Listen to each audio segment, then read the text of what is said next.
In the summer of 1866, war has broken out in Central Europe, and the fate of the German-speaking lands hangs in the balance. Austria and its German allies are facing Prussia, its German allies, and Italy on the battlefields from Hanover to Bohemia to Venetia. The victor might one day unite the German lands into a single empire. As the Napoleonic Wars came to an end in 1814 and 1815, the kings and diplomats of Europe reorganized the continent at the Congress of Vienna. One difficult issue was the so-called German question, or what to do with the many different German states. Out of the post-war treaties came a new German confederation of independent states. The European powers hoped that this confederation would bring stability and peace, but they did not want a single German nation-state, which left the German question unresolved in the eyes of German nationalists. In particular, some in Prussia were not in favor of Austria's leading role in the Confederation. The relative post-Napoleonic peace ended in 1848, when the German states, much like the rest of Europe, erupted in a revolution motivated by liberal nationalist ideals. But the short-lived Revolutionary National Assembly also failed to solve the question of a German imperial nation. They debated fiercely about whether Austria, with its many non-German peoples, should be included or even lead a future Germany. Finally, they decided to exclude Austria and asked the Prussian king to become emperor of the rest of the German states, the so-called Small German Solution. But King Friedrich Wilhelm refused to become emperor because the imperial project had been offered by commoners. The German princes then crushed the revolutionaries by force, and the Confederation remained as it was. The lasting tensions after the 1848-49 revolution and the complicated structure of the Confederation created the potential for future conflict. But the immediate origins of the Austro-Prussian War of 1866 lie in the two Schleswig Wars with Denmark. The Danish king also ruled over two duchies in the Confederation and the Duchy of Schleswig, which was neither part of the Confederation nor of the Danish kingdom.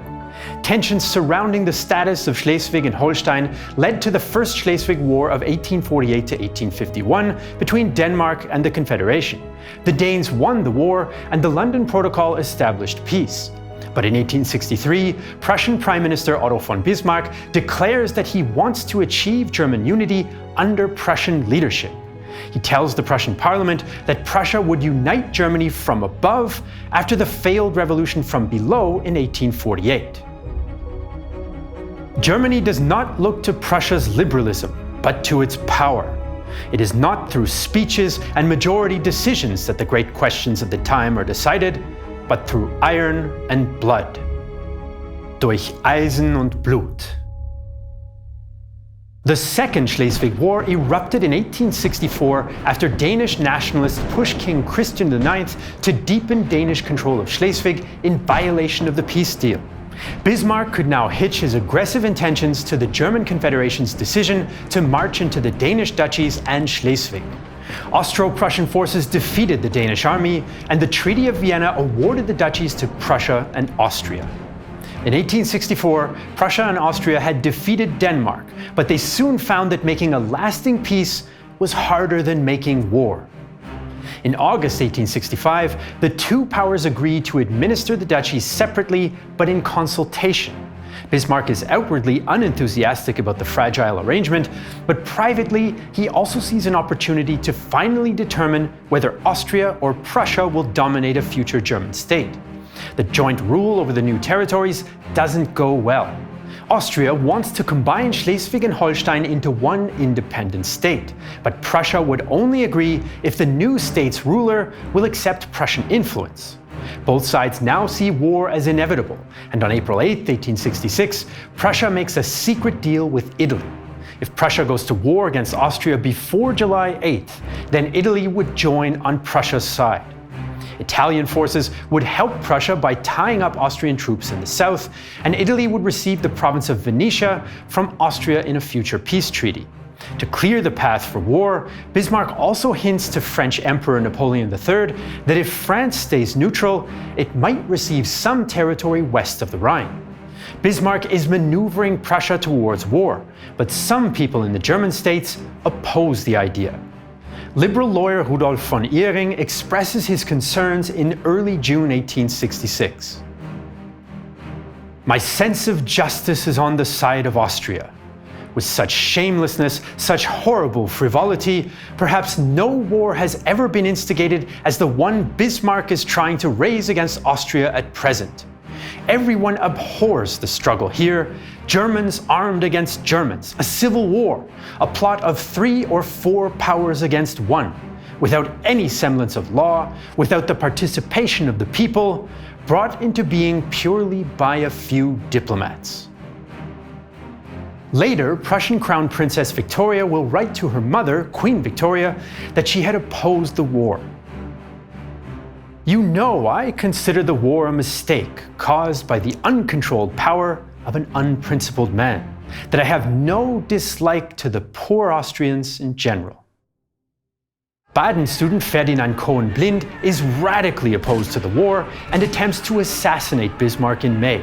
The Chancellor survives with only minor wounds. But opposition to the war makes little difference.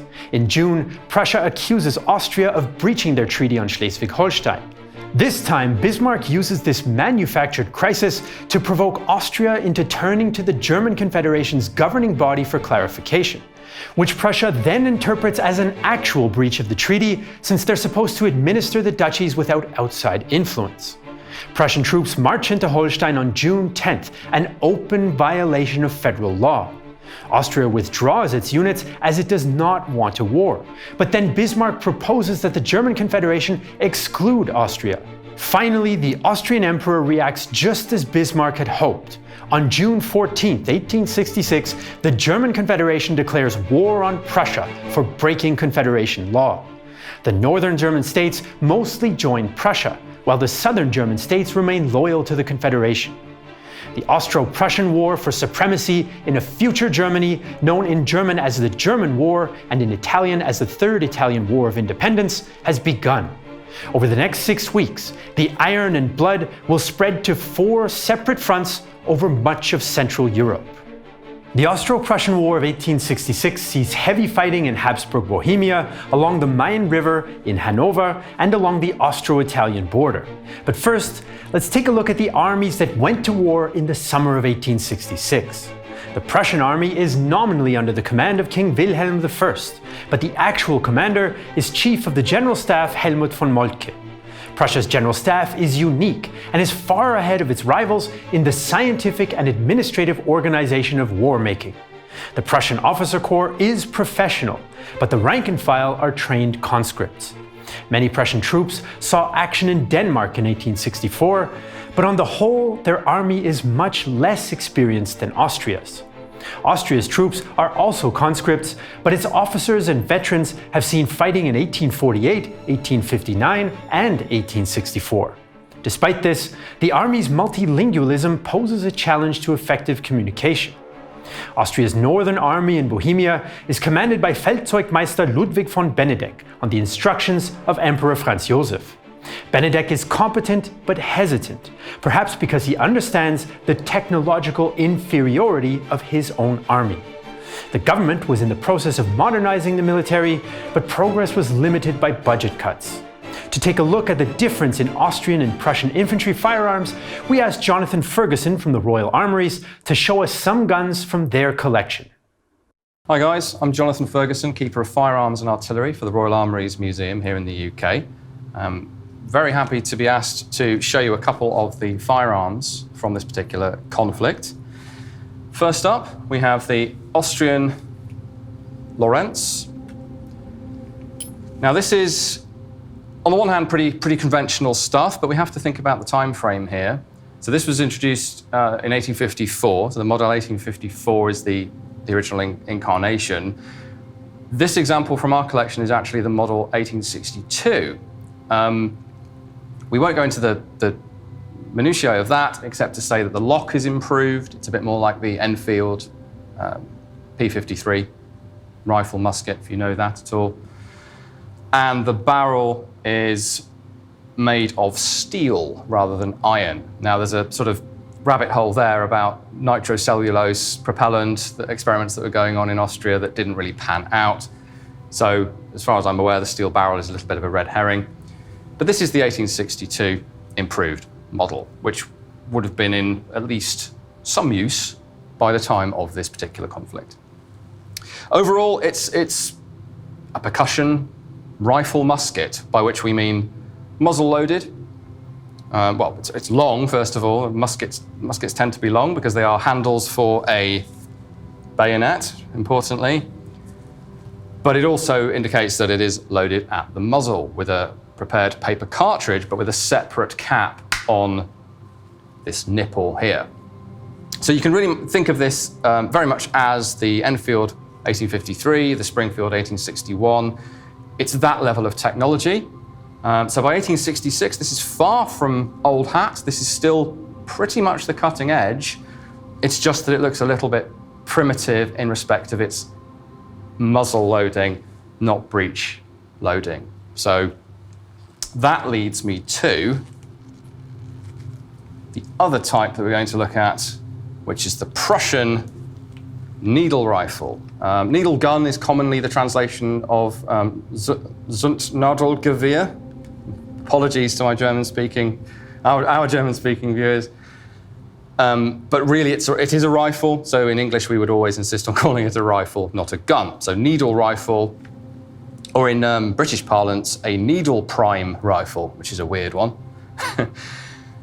So radically different looking piece of kit, as you can see. And we're not too worried here about the furniture, the fact that this has brass barrel bands, or as opposed to steel, that kind of thing. It's really the action that is the important bit here. And this great big bolt handle sticking up that gives you a pretty good clue as to what this embodies. And that is a breech loading rifle. Specifically, the first of the what we now call bolt actions or turn bolt rifles. We haven't got to the magazine, of course, but at this point, in 1841 is the initial model, by the way, model 1841 for the Prussians, which is what this example from our collection is. It's dated 1848 on the Knox form, as we call it in Britain. And that's actually the date that these were first issued. Allegedly, the Prussians were keeping these sort of Wunderwaffen in reserve, and their first use was in the uprisings in 1848 and 1849 in Germany. So a little bit of a slow start, but why? Why is that so important? Well, the sheer rate of speed that you can get out of this thing, coupled with the Prussian tactic of Schnellfeuer, rapid fire. At close range, this thing was pretty formidable. And that's because, although it requires one more step than a modern bolt action to actually load it, which is to press down and pull back. You can do that at this angle. To pull back on the cocking piece, at which point you can, now this one is very old and not in very good condition, so I'm going to have to assist it to the rear. There we go. It should be much slicker than this. There's some great videos, by the way, you can watch from Balash of Cap and Ball, Brett Gibbons, the guys who've done some great stuff with stuff in working order. This is a museum piece. So pull it to the rear, and you can insert your cartridge. Now, this is a fully prepared, self-contained cartridge for the first time. You don't have to put the cap on the nipple. The cap is in the cartridge. And that's where the needle comes in. Because this primitive, I think I can legitimately call this primitive, form of bolt action requires the needle to go shooting up the back of the paper cartridge quite far into it to actually hit and ignite the cap inside to fire off the charge and send the bullet down the barrel. So you insert your cartridge, push it in, close it up. It's the classic bolt action that we know and love from later conflicts, or perhaps don't if it's being shot at us. That leaves the final step of pushing forward on the needle carrier to actually cock it. And if this had its carrier installed, it doesn't, sadly, we would have a little cocking piece effectively, or cocking piece within the needle carrier, needle carrier within this cocking piece, protruding out the back. And when we pull the trigger, that would shoot forward to fire the round. So apologies, this one is in slightly relic condition. It has been heavily cleaned as well, so it looks very shiny and new, but that's because it was at one point a little bit rusty. But it does at least give you a nice impression of what this might have looked like when it was issued, brand new. It's also, it's got a bit of a bent rammer, but we won't hold that against it. So an important feature of these rifles would be the sights. On the needle rifle, we have several options. We've got a block, sort of notch effectively there. I think that's something like 300 Schritt, which is like 260 meters, something like that. Schritt being a step, another unit of measurement in use in that region at that time. We then have two other sight leaves you can flip up. So that one flips up and gives you extended range, of course, with a notch on top of it. And then for up to a maximum of 700 Schritt, which is about 600 meters, you have a little notch right in the top of this very tall leaf here. There's an intermediate one with a little window in the middle. So several different sight options, really quite precise, out to maybe 600 meters. In reality, this is firing a sub-caliber bullet, i.e. a bullet smaller than the actual bore, 13.2 millimeters in diameter from a 16.5 millimeter bore. They're using a sabot, a cup, to actually engage with the rifling grooves and spin the bullet. The bullet itself is not being spun. It's also a very long and not very aerodynamic bullet. It's sort of egg-shaped. And so the trajectory of this thing at 600 meters is a real arc. And, well, the guys who have shot these in the present day to test them out, you're not going to be able to hit a man-sized target at 600 meters or even 500 meters. The effective range of this thing is more like 300 meters, we believe. So very rapid fire, 7 rounds per minute out of this thing compared to 2 rounds per minute for a muzzle-loading rifle previously, or 3 rounds per minute for a smoothbore musket. So it's more than twice as fast, even as a smoothbore musket, with rifle accuracy, but only about out to 300 meters. So something like a Baker rifle from the British side of things, or a Brunswick rifle. So very high tech for 1841, actually a little bit behind the curve in some ways by 1864, when the Second Schleswig War happens and this thing shows its capabilities, but it hasn't got the legs of what would become the real king of the battlefield, arguably the Minié rifle.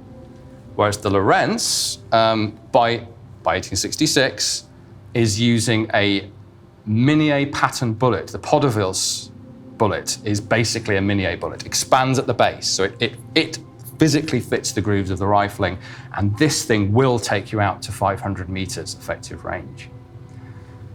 So battles like Königgrätz come down really to tactics and experience and numbers. The rifle absolutely helped, but had the Austrians made use of the extra range of the Lorentz, maybe the story would have been different, rather than relying on the good old-fashioned bayonet. Thanks to Jonathan and the Royal Armouries for providing us with this insight into their vast collection. Check out their YouTube channel and, for example, their recent video on the Enfield needle gun to learn more about historic firearms. The reputation of the Prussian Dreise extends beyond the military. Austrian author Bertha von Suttner later writes about the deadly effect of the new rifle in her anti-war novel Die Waffen nieder. Like cattle for the slaughter, our troops must succumb to this murderous weapon. Wie das Schlachtvieh müssen unsere Truppen dieser mörderischen Waffe unterliegen. Austrian artillery, the most important weapon on the battlefield at this time, has also not been fully modernized.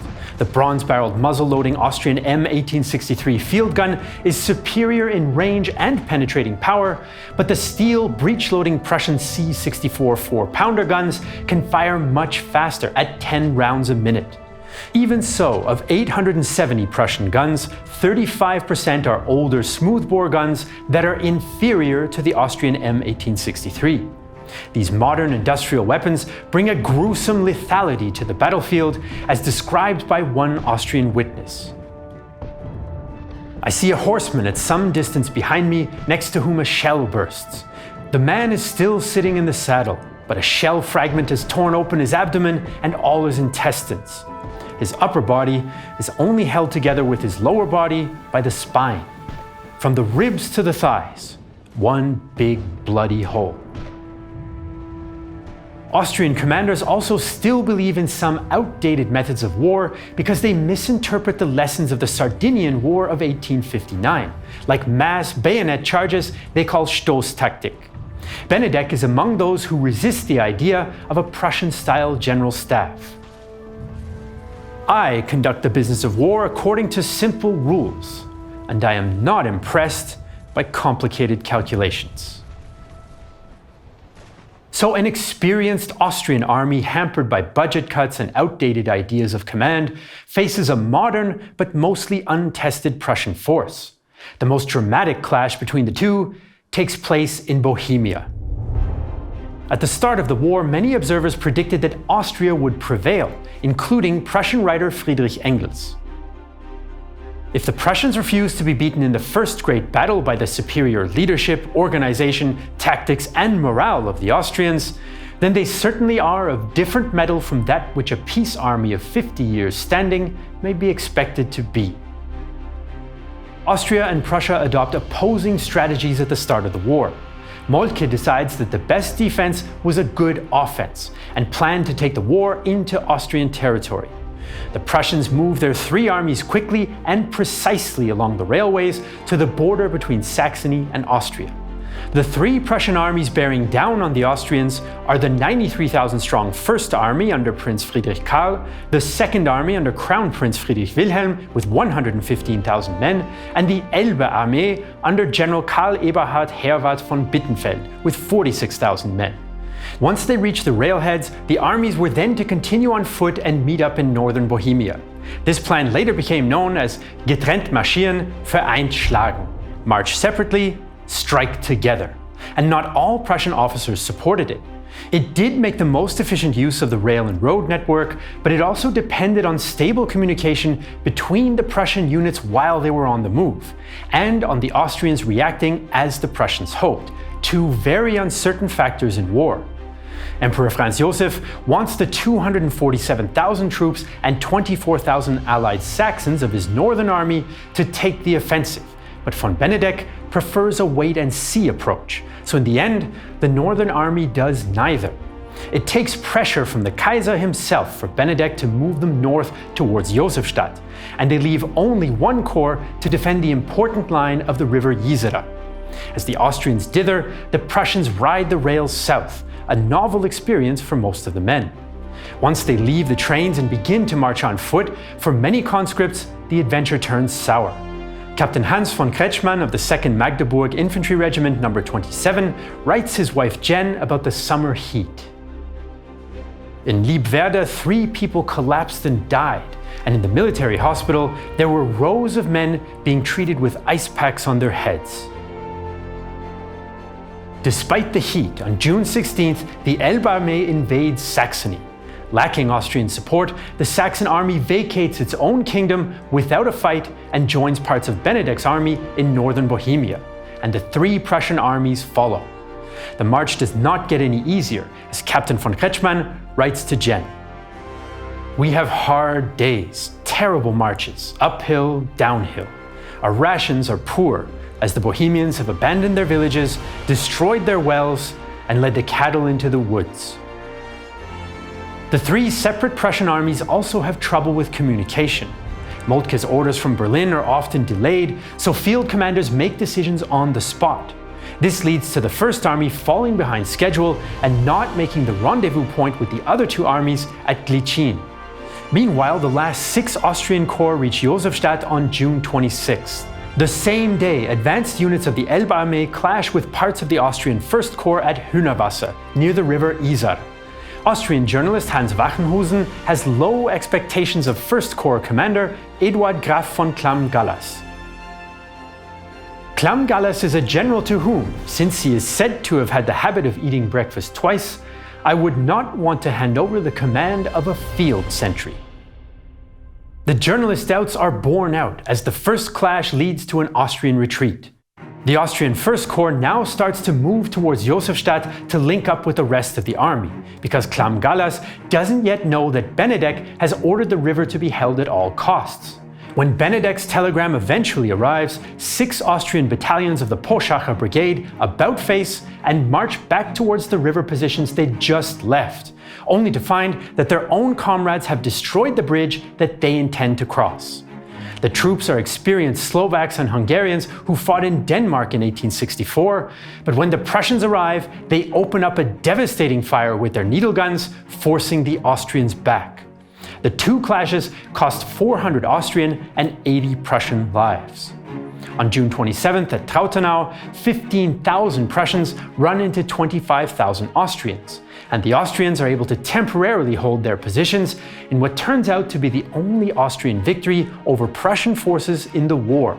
The Prussians lose 1,250 killed and wounded, along with 78 horses, while the victorious Austrians suffer nearly 4,800 killed and wounded.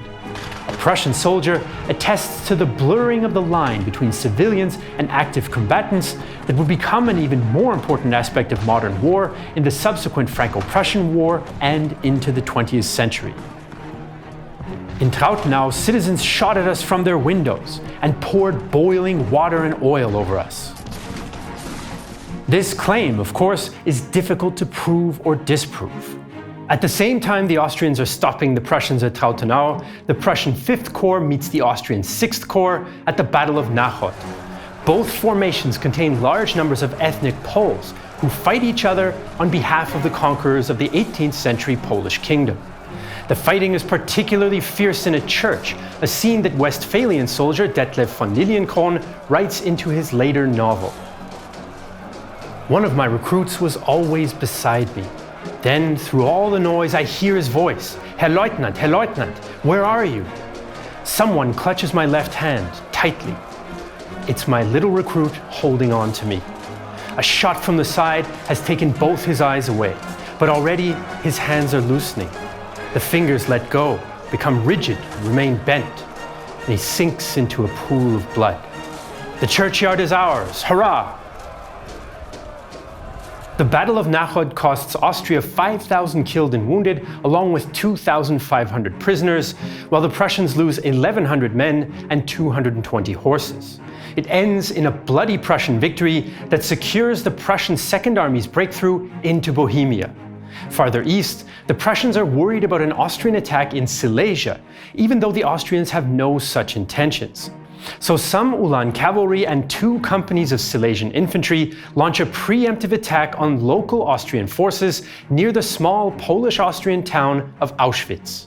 The Prussian attack is successful, including the capture of the rail station at the village of Birkenau, the site of the later infamous rail station of the Second World War German death and concentration camp, where the SS killed more than 1 million people. The intense fighting in 1866 continues on June 28th, with 3 more battles on the same day. At München-Grätz on the Isera, the Elbarmee prevails against parts of the Austrian First Corps. At Soor, 2 Prussian Guard divisions of the Second Army defeat the Austrians, who are still tired from the previous day's fighting and haven't yet been reinforced. At Skalitz, von Steinmetz's 5th Corps sends the Austrians into a panicked retreat. The day's losses are 7,400 Prussian dead and wounded in all 3 battles together, whereas the Austrians lose 5,250 killed and wounded at Skalitz alone, plus 2,500 prisoners. A Jesuit priest from a military hospital deals with the aftermath of these statistics. I heard confessions and administered the last rites, and if necessary, gave the Benedicto Apostolica as much and as long as I could. That is, as long as 2 tallow candles sufficed in the dark of night. Benedek's first attempt to stop the Prussian invasion is a complete failure, so on the 29th, a combined force of Saxons and Austrians under Crown Prince Albert now try to stop the 1st Prussian army at Glichin. But the Prussians again throw them back, and the same thing happens to Austrian attacks at Königinhof and Schweinschädel. Back in Prussia, writer Theodor Fontane records the mood when news of this string of victories arrives. On the 30th, the news of victory arrives from Münchengrätz and Glicin, from Náchod-Skalitz. Tremendous excitement in the town, flags and cheering. In the evening, processions with music. The king speaks from the balcony of his palace, Bismarck from the window of his hotel.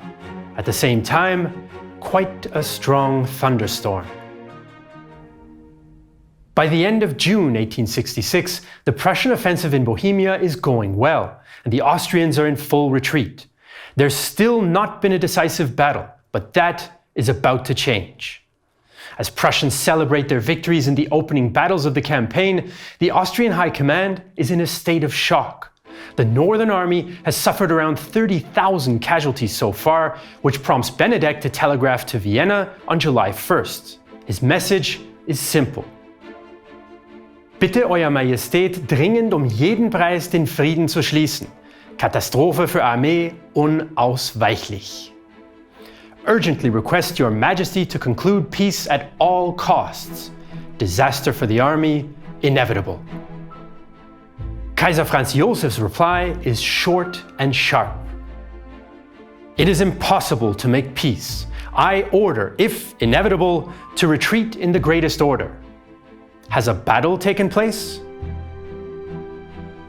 The last line is a thinly veiled accusation of cowardice and puts Benedek under pressure to accept battle at all costs. The emperor's honor takes priority over the lives of his men. The Austrian army prepares to make a stand between the town of Königgrätz and the village of Sadowa. July 3rd is a wet and cold day. The three Prussian armies preparing to attack have about 220,000 men and 700 guns available. The plan is for the Elbe Armee to attack the Saxons, while the First Army will attack the Austrian center. Second Army is lagging behind, so the Prussians need to keep the Austrians off balance until it arrives. In anticipation of the battle, King Wilhelm, Prime Minister Bismarck, and General von Moltke have made the trip all the way from Berlin. On the Austrian side, Benedek's intentions are defensive, so he places his units on several hills with 8th Corps just behind the Saxons for support. In all, Benedek has 184,000 Austrians, 22,000 Saxons, and 134 guns ready for battle, and a further 60,000 men and 320 guns in reserve. The Austrian artillery is dug into prepared entrenchments, and the gunners will try to stop the Prussians before they can reach the weaker Austrian infantry, a move away from the bayonet-focused Stoß tactic that is difficult to implement in the middle of a campaign. Benedek also replaces Clam Gallas with Leopold Gondrecourt. The battle begins with fierce fighting in the Svip forest. Austrians and Prussians are locked in close combat in the dense woods, and Austrian artillery brings down heavy supporting fire. A Magdeburg unit manages to capture the forest despite heavy losses, but Austrian Feldmarschall Lieutenant Tassilo von Festetich does not wait for orders from Benedek. Instead, he sends in more and more Austrian attacks to retake the wood. Von Festetich has his foot torn off by a shell splinter, but his replacement continues the assault. Prussian General Hans Lothar von Schweinitz watches alongside the king as his forces began to buckle under the pressure. Long, thin lines of men came out of the forest towards us, not fleeing, but completely exhausted and apathetic. Returned from that hell they had endured for hours against threefold superiority. The old king was enraged and demanded how could these marauders dare retreat without orders. The officers led their men against the enemy again. I watched them for a long time as the good little peasant boys, their helmets crooked or halfway down their necks, staggered back towards the forest, in which all the tree trunks were cracked and splintered. King Wilhelm is worried about the outcome, but von Moltke is confident. Just as the situation is at breaking point for the Prussians in the forest, the Second Prussian Army arrives on the battlefield at 1:30 p.m. The Austrians retreat from the wood, and Benedek's defensive battle plan is ruined. The troops he could have used to help shore up the line elsewhere have been used up without his permission in costly counterattacks that have failed. When the Prussian Crown Prince's army pressures the Austrian right wing that afternoon, there are not enough Austrian troops available to stem the tide. The Prussian Second Army's Guard divisions storm and capture the Chlum Heights, where Austrian gunners sacrifice themselves to cover the retreating infantry and earn themselves the nickname the Battery of the Dead. The Elbe Army defeats the Saxons at Problus, and at 4:30 p.m. Benedict orders a general retreat and informs Vienna that the disaster he warned about has now come to pass. Berlin resident Baroness Hildegard von Spitzenberg, at the time an opponent of Prussia, later summed up the result. The retreat soon degenerated into a frantic flight. 70,000 men on both sides are shot, missing, or captured. In short, Austria has perhaps never suffered such a terrible defeat.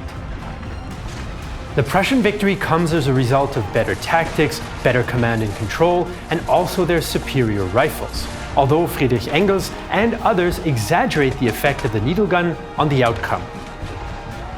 The simple fact is this: Prussia has 500,000 needle guns, and the rest of the world hasn't even got 500. In the aftermath, Crown Prince Wilhelm is horrified by the scenes of carnage on the battlefield and criticizes Bismarck in his diary for having unleashed the war. A Prussian cavalry captain is also disturbed by the suffering of the horses. Now the wounded horses were shot. I found such limping horses grazing about with their legs shot off. A bullet behind the ear relieved them of their pain. The human losses at Königgrätz are high, but not as high as Baroness Spitzenberg has heard. The Prussians lose 1,900 killed, 7,000 wounded, and 276 missing, plus 900 horses. Austrian losses are far higher: 4,700 dead, 13,000 wounded, and 25,000 missing, of whom 20,000 are taken prisoner. The Saxons suffer 135 dead, 1,000 wounded, and 400 missing. Many of the wounded will die of their injuries in the coming days. Prussian field medics do their best, but the Austrian army doctors have left with their army and left their wounded behind. One witness describes the fate of wounded Poles in the Austrian army who were caught in a burning village. All the wounded who could still move, mostly Austrians, had dragged themselves into the courtyards and gardens. The others had burned to death. For 24 hours they'd had no other refreshment than the night dew. When help finally arrived, nothing was heard but the cry "Voda, Voda!" And when water was handed to them from a nearby pond, the words "Jinky, Jinky" sounded from their trembling lips. The dead were buried in mass graves, which turned out to be too shallow. For years afterwards, the decomposing bodies oozed a purple-green slime into the fields around them. The Austrian government requests a ceasefire on July 4th, but the Prussians refuse. The emperor relieves Benedict of his command, and the Northern Army retreats towards Vienna. Prussian forces then take Prague and Brno without a fight, and after two small clashes on July 15th, the first units of the Elbe Armee reach the outskirts of Vienna on the 20th. But as the armies march, so too does a deadly outbreak of cholera. It soon spreads from the Prussian Second Army to other Prussian and Austrian units, as well as civilians. Cholera kills 6,400 soldiers, more than all the fighting in Bohemia, in addition to the civilian victims. As the Bohemian Campaign pits Austria against Prussia, armies are also on the march in the German states to the west. Just days after war breaks out in June, two Prussian divisions with 28,000 men enter the Austrian allied Kingdom of Hanover. The 18,000-strong Hanoverian army is on maneuvers when the war starts, so it's under arms, but it's outnumbered and outgunned. The Hanoverians abandon their capital and move southeast to Langensalza in the Prussian province of Saxony. Von Moltke doesn't really want to fight the Hanoverians and hopes to allow them to leave with honor. But King George V feels that his honor has been offended. The Hanoverian king cannot decide whether to fight or not. Prussian General von Manteuffel worries that if there's no battle, he will miss out on the victor's laurels. I cannot comply with the demand for an armistice, and today I will still attack, attack, attack. The two armies meet at the Battle of Langensalza on June 27th, which the Hanoverians managed to win against all expectations. But 18,000 Prussian reinforcements arrive, and the Hanoverians are now outnumbered by more than 2-1. King George agrees to surrender on June 29th. Hanover has lost more than 1,400 killed and wounded to defend the king's honor, while Prussia loses more than 800 so that its generals could seek a victory that they could not even achieve. After clearing the battlefield of the dead, a contemporary reports on the grim results of this quest for glory. The bodies on the wagons lie there like hay, swollen to the point of deformity with completely black faces, the terrible wounds covered with swarms of flies. A Prussian gunner must have taken a direct hit. His clothes were completely burnt up to the belt. The smell was unspeakably terrible. Of the wounded amputees at Langensalza, 42% die in the days after the battle. Once the Hanoverians have surrendered, the three Prussian divisions unite under General von Falkenstein and form the Main Army. Falkenstein now turns his attention to the southern German states who are loyal to Austria and the Confederation. These states have combined their troops in two joint federal corps, the Bavarian 7th Corps under Prince Karl of Bavaria and the 8th Corps under Prince Alexander of Hesse, made up of units from Württemberg, Baden, Hesse-Darmstadt, Nassau and Austria. Units from Prussian allies Weimar, Meiningen, Schaumburg-Lippe and Reuss leave the 10th Federal Corps to join with Prussian forces. In total, Federal troops start the Main campaign with 86,000 men and 270 guns, while the Prussians have 45,000 men and 97 guns. Although the southern Germans outnumber the northerners, southern combat power is far weaker. The southern states don't have compulsory military service, their weaponry is outdated since their economies are weaker, and their officers are inexperienced and incompetent. The Federal Corps commanders don't even prioritize the Confederation's objectives, since they're more worried about their own regional interests. The Main campaign takes place after the resounding Prussian victory at Königgrätz on July 3rd, so the Confederation forces know that a strategic victory is no longer in the cards. Instead, Bavaria and Württemberg fight to try to get better conditions in the coming peace negotiations. Baden stays loyal to the Confederation on paper, but in practice it tries to keep its troops out of the fighting since its leaders feel a debt of gratitude to Prussia for helping them stamp out the 1848 rebellion. This causes much bitterness amongst their southern allies. The first clash of arms takes place on July 4th near Dernbach in Thuringia. Prussian and Bavarian troops fight to a standstill, with several hundred men killed or wounded, but no clear winner. When the Bavarians hear of the Austrian disaster at Königgrätz, they withdraw to defend Bavaria without telling their Confederation allies. Bavarian morale is low, but they fight hard on their home turf. On July 10th, they face the Prussians in battles at Hammelburg and the spa town of Bad Kissingen, where there's fierce fighting amongst the resort hotels. Writer Theodor Fontane reports on the heroic but pointless Bavarian sacrifice. A soldier from the 15th Bavarian Regiment had entrenched himself in a room in the Hotel Zanna. He refused every request to surrender. Finally, a detachment forced its way in through a side door. "Take pardon," the Westphalians shouted at him. "I don't want any Prussian pardon," he shouted, and advanced with his bayonet and was cut down. His heroic courage had won the respect of his enemies. The two battles cost the Prussians about 900 dead and wounded, and the Bavarians about 700, along with 33 horses. Fontane notes how local civilians helped care for the wounded. The locals, as well as the foreigners, were equally compliant in offering gifts and sacrifices.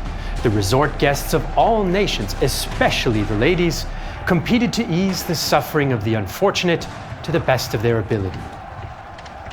The Bavarians fight bravely but do not stop the Prussian advance. The Prussian High Command now tries to win fast before peace negotiations begin. Prussian troops defeat the forces of Hesse-Darmstadt at Laufach on the 13th and an Austrian brigade at Aschaffenburg on the 14th. On the 16th, the Prussians take the free imperial city of Frankfurt, which was symbolically important because it had been home to the Revolutionary Parliament in 1848, the Federal Council of the German Confederation, and was the coronation place of Holy Roman Emperors since the 16th century. Frankfurt politicians resist Prussian plans for annexation, and when the Prussians threaten to bombard the historic city, Mayor Karl Fellner hangs himself out of despair. The Prussians now cross the Main River and meet the Württembergers at Tauberbischofsheim.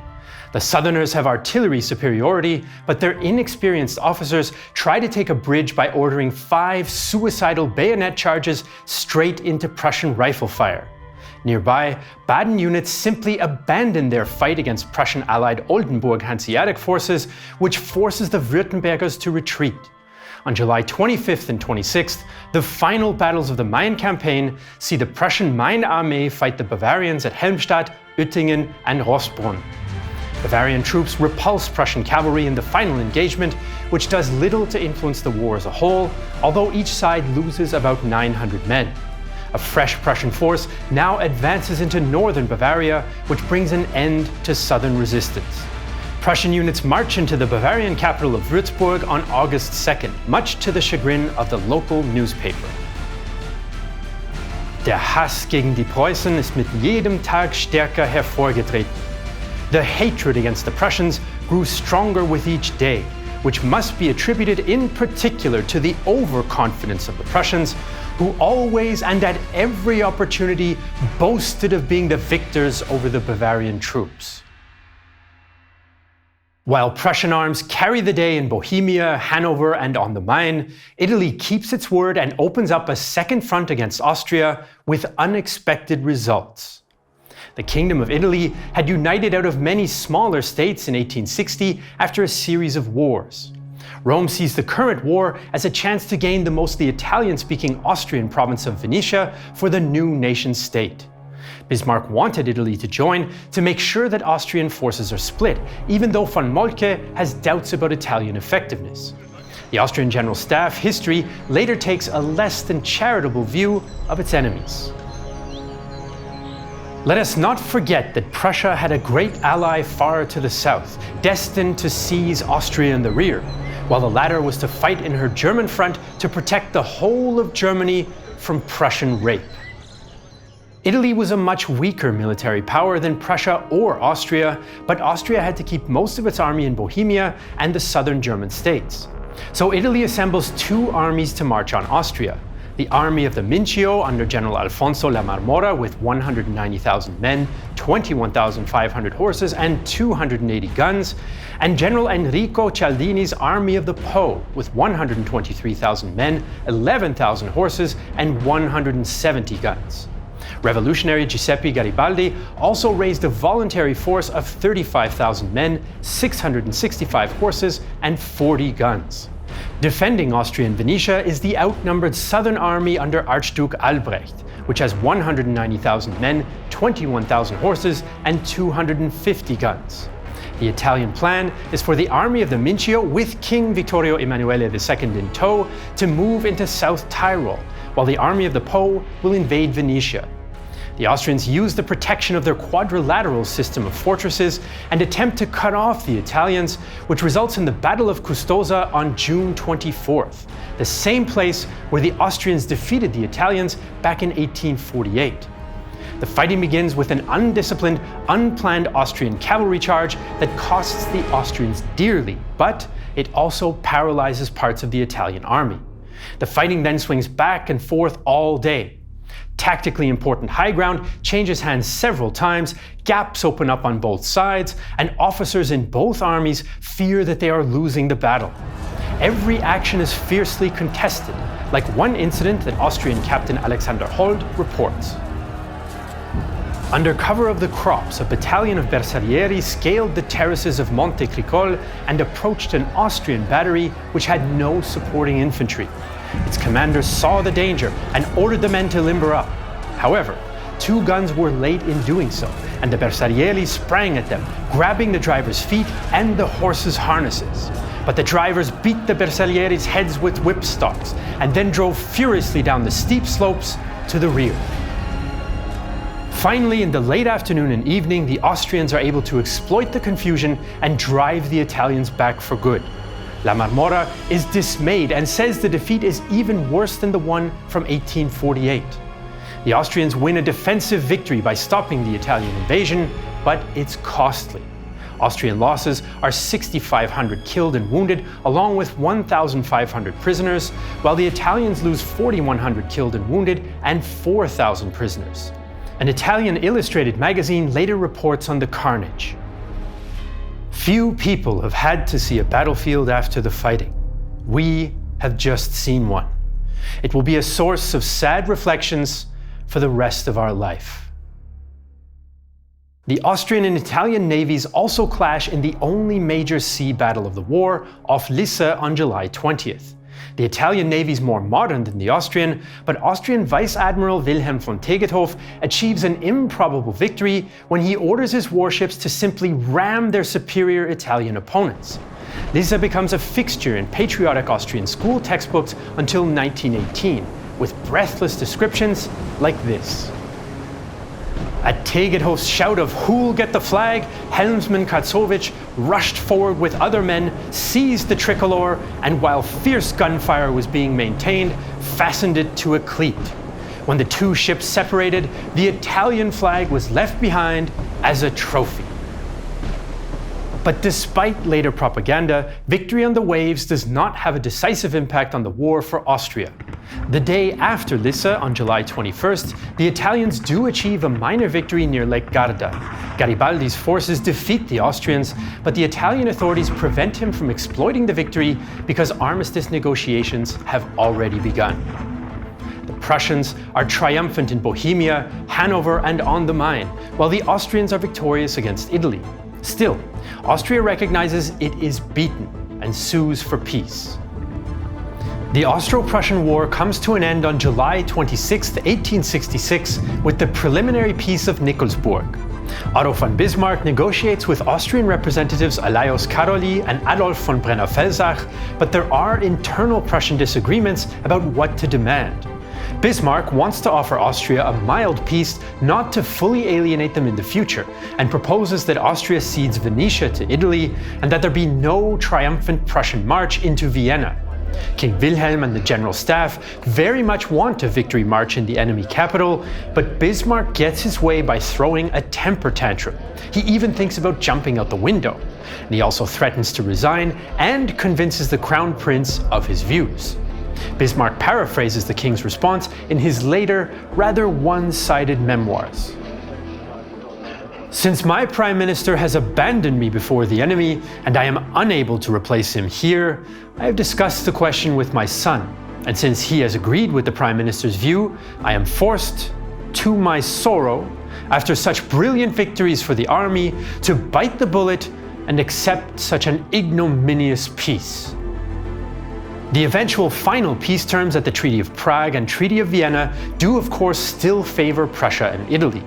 The Habsburg Empire must pay reparations of 20 million thalers and give up Venetia to Italy. The German Confederation is dissolved, and a Prussian-controlled North German Confederation is formed instead. Prussia gains significant territory by annexing smaller German states like Schleswig-Holstein, Hanover, Kurhessen, Nassau, and Frankfurt. France stayed neutral and now wants the compensation that Bismarck hinted at, but Prussia refuses to grant it any territory west of the Rhine. Prussian War Minister Albrecht von Roon characterizes the deal as a dictated peace, and he's right.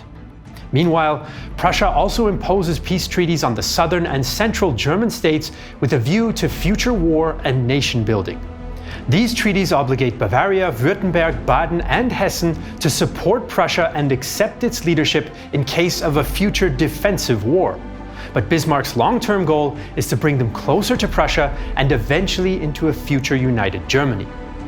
The Austro-Prussian War of 1866 changes the political and military landscape of Central Europe and sets the stage for the Franco-Prussian War of 1870-71 and the unification of Germany.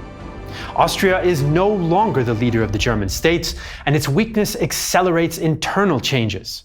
The Austrian Empire becomes the dual monarchy of Austria-Hungary in the 1867 Ausgleich, and it is now a divided state with more power in the hands of the Kingdom of Hungary. Habsburg propagandists find refuge in lionizing the heroes of the war against Italy, themes that will be used again in 1915. The Catholic Habsburgs' defeat by Protestant Prussia is also a tragedy for the Vatican, whose foreign policy head calls it the collapse of the world. The smaller German states that have now either been absorbed by Prussia or are bound to it by treaties are uneasy, as Prussian writer Theodor Fontane admits. Above all, we are filled with the hope that in the new provinces of our Prussian rule, it will soon be said, as it was of the Frisian shirt, "At first it itches, but afterwards it sits warmly."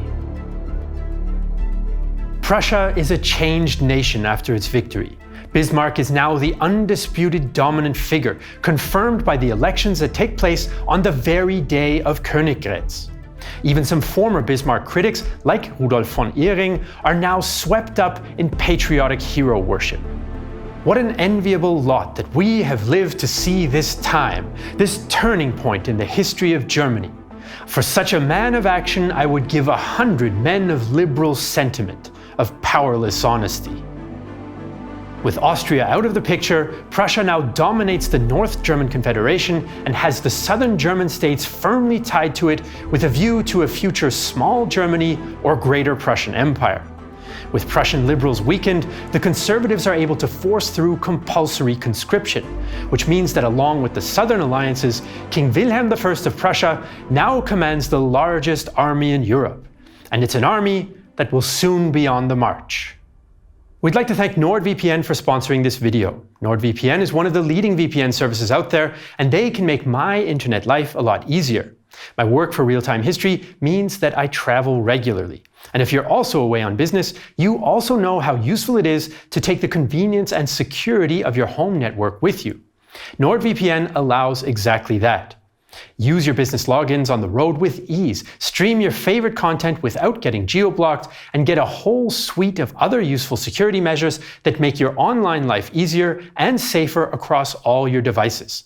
If you go to nordvpn.com/realtimehistory, you can get a 2-year plan plus 4 additional months with a huge discount. It's risk-free with Nord's 30-day money-back guarantee, and it supports our channel. That's nordvpn.com/realtimehistory. We want to thank Katharine Pfaut, Professor Tobias Arand, and Jonathan Ferguson for their help with this video. And we want to thank our supporters on Patreon and Nebula that make such detailed history videos possible. As usual, you can find all our sources in the video description below. If you're interested in the Franco-Prussian War, don't forget to check out our other videos on that topic. I'm Jesse Alexander, and this is a production of Real Time History, the only YouTube history channel that could win a battle with just 500 needle guns.